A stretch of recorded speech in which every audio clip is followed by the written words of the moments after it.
What does it mean to be the CEO of the worldwide leader in toy design, manufacturing, and marketing? When you're responsible for $6 billion in annual sales, how does your success impact the world at large? How do you stay on top of today's trends in technology and corporate business practice?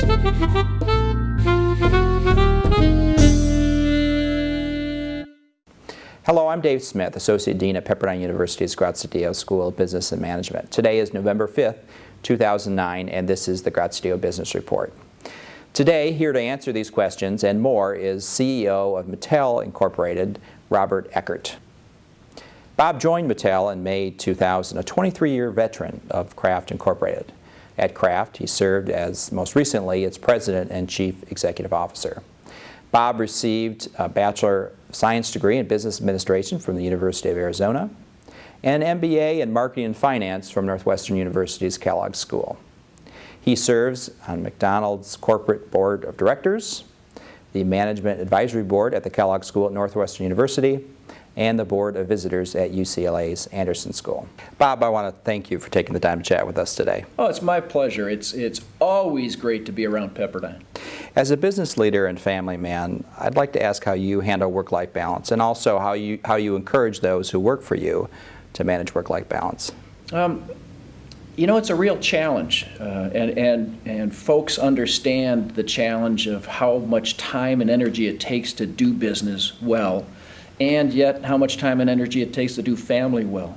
And I think the key is to set priorities. So there are things I'd like to do in life that I've said, you know what, I'm just not going to do those right now. I'm going to focus on this and this. And then something falls off because I've accomplished that, and then I bring up the thing I want to do. And just by setting priorities and working on the 2 or 3 things that are most important to you, that works. So for example, I've always worked pretty hard in a fairly long number of hours, but I don't think I've ever missed one of my kids' athletic events. That was just really important to me, to go to high school basketball games or junior high volleyball games or whatever. I made it a priority, and I did it. And I think when folks don't set priorities well, they get caught up in what they didn't do, and they're not doing what they'd like to do. You received your MBA from Kellogg School at Northwestern. At the time, what was your plan? What was your career plan when you received your MBA? I had absolutely none. My father was a dentist. I grew up knowing a fair amount about teeth because that's what we talked about at the dinner table. We didn't talk about business. I didn't know much about business. I was fortunate to be well educated in business and start my career at Kraft Foods, which was a great company. But I wasn't one of the people who says, you know, in the next 5 years I'm going to do this, and then in 10 years I'm going to do that, and then in 20 years I'm going to do that. It just sort of came. And even though I'm a planful person by nature, my career wasn't well planned, and it worked out okay. Good. What do you see as your core responsibilities as a CEO, and how do you prioritize those responsibilities? Well, priorities is a good word. I think the first responsibility is to establish a vision. People want to know where a company is going, and the leader of the company or any institution, any organization, a dean, needs to say, here's where we're going as an institution, and encourage people to debate and ultimately accept that vision. And then it's about setting priorities, allocating resources to accomplish that goal. And so I spend a fair amount of my time on resource allocation, and surprisingly, what I've learned is the time I spend most of my energy on is people allocation. Where do we put our best people, or what people fit in certain places? And it takes a fair amount of time to work on that. I enjoy it, but those are the resources I allocate more than anything else. What has been a CEO? What has been your greatest challenge as a CEO, and what has surprised you, perhaps, as being a CEO? Well, I'll start with the latter. You know, the surprise is it's like getting into a tough school.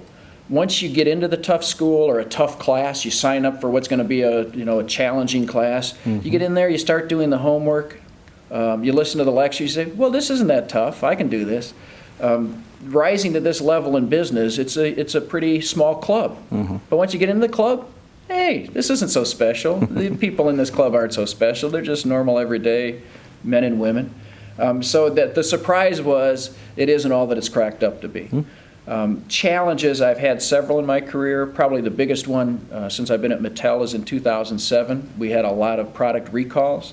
The company was under siege. We were under a lot of pressure. But the company really stepped up well acknowledged the problems, fixed the problems, delivered on its promises. And even though it was a stressful time for the company and for me, it worked out pretty well in the end. How would you describe your personality type, and how does it impact your leadership style? I'm not a big personality. I'm not a big ego. And that's just the way I was raised. And what that has allowed me to do is be more receptive to other people's points of views, which is really important. You know, none of us is that smart or that good. Collectively, we can be quite good, and as a company, Mattel can be very good when we work together. So my just natural personality is to allow other people to do good things, to help and encourage them to accomplish what they want to do, which ends up being good for all of us.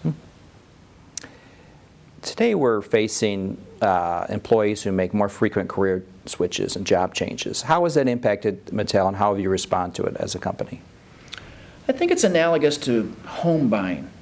You know, I grew up and was raised, and my family still has the house in which I spent my entire childhood. I've now, as an adult, owned 6 houses. And when you think about careers, that's about the right number. You know, in my parents' generation, people tend to work for one company, maybe 2. In the current generation, the people you're training today, for the next generation of business people, probably work for 7 or 8 different companies. Sure. And before I'm done, maybe I'll have owned 7 or 8 houses in my life at various stages. And I think the analogy works. I don't rent a house, but I don't plan on living in the house forever. I think when someone comes to work at Mattel, they're not there as a renter. They've got some stake, they've got some passion. We want to help them. But I don't think we have the expectation that they're necessarily going to spend the next 40 years of their life at Mattel. So we work very hard to say, as long as they're going to be here, as long as they're going to live in this house, what can we do to make it a really good experience for them and help them feel good about themselves, help them develop, so that if they choose to move to a different house, they feel good about it and they're well prepared. Of course, we'd love them to stay forever. But realistically, people aren't going to stay forever. So I treat them as owners with equity in the game, but owners who are going to be here potentially for a more finite period of time than my parents' generation. Good, good. Switching gears and talking a little bit about China, and where you do a lot of your manufacturing, how has the lack of environmental compliance in China challenged Mattel, and how has Mattel responded to that? It's a challenge everywhere. You know, that just the whole nature of the socioeconomic conditions where we have very mature, successful, well-established countries and cultures in Western Europe or the United States, we've risen to a certain level on the ladder. And as a result, you know, there was a time when we abused the planet as a country pretty well in manufacturing here in the United States. When I was a kid, our rivers weren't clean. I grew up around Lake Michigan, which was not a clean place. Today it's beautiful, but we've matured. Now we have to deal as a society with those countries and societies that haven't matured to our level. So they are doing the kinds of things, whether it's how they treat people or how they treat the environment, they're doing things that our parents' generations did, not our generation. And so the goal for a company like ours is to accelerate that path. We recognize they're not in the same place we are, but we want to do everything we can to encourage them to make progress faster than our country did as we were growing up. Right. And so we have programs in place in manufacturing, as an example, where we spend a lot of time on the environment in which we're manufacturing, to make sure we're not abusing the environment, to make sure we're not abusing the people who make our products. It's really important to Mattel, and it's been important to Mattel for decades. It's just part of our culture, and I feel good about the progress we're making, although clearly more needs to be done. Yeah, good, thank you. How is Mattel being impacted by the declining dollar?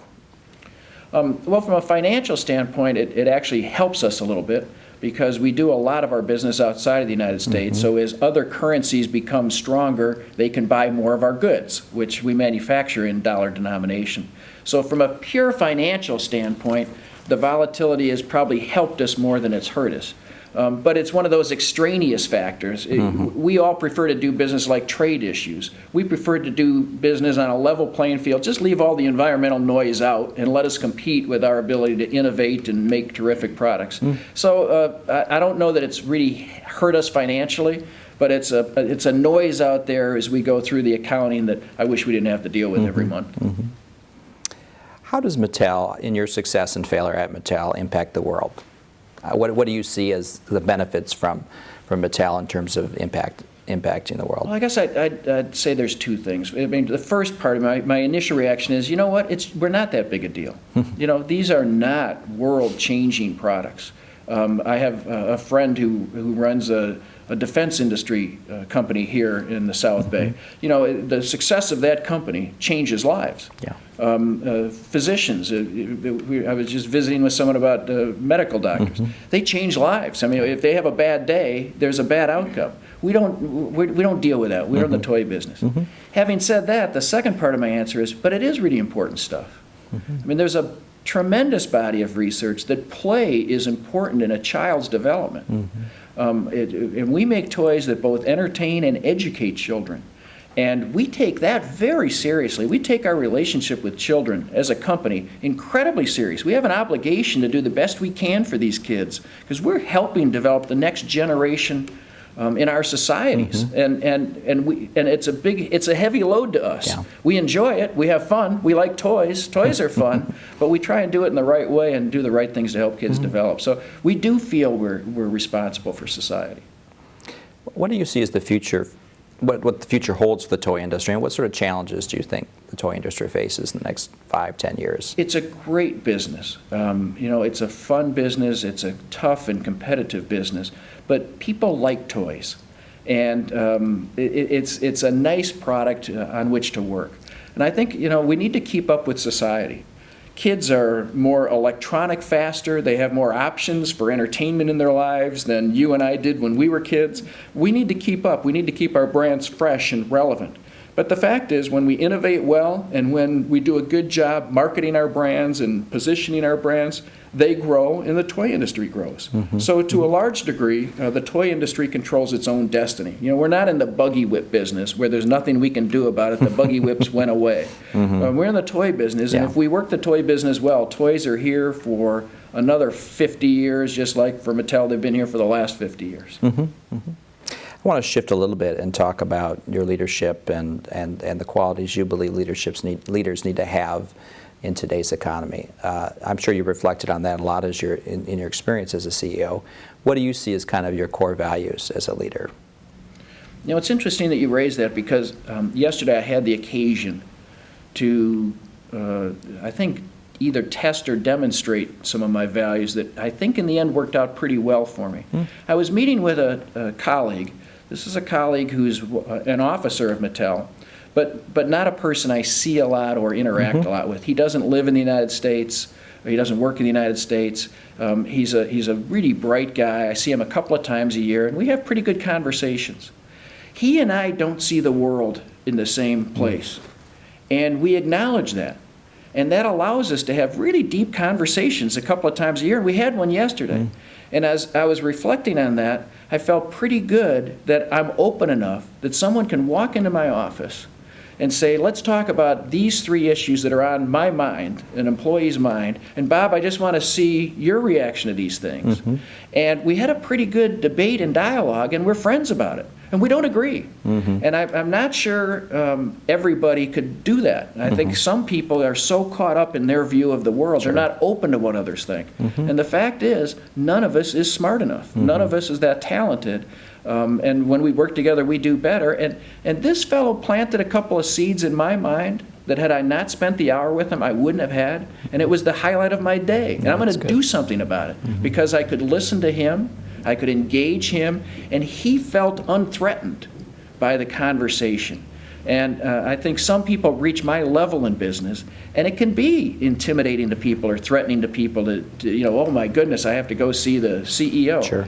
You know, we're normal people, and I think if you just remember that you're a normal person, it works out pretty well. A little humility isn't a bad thing in this business. Yeah, I agree.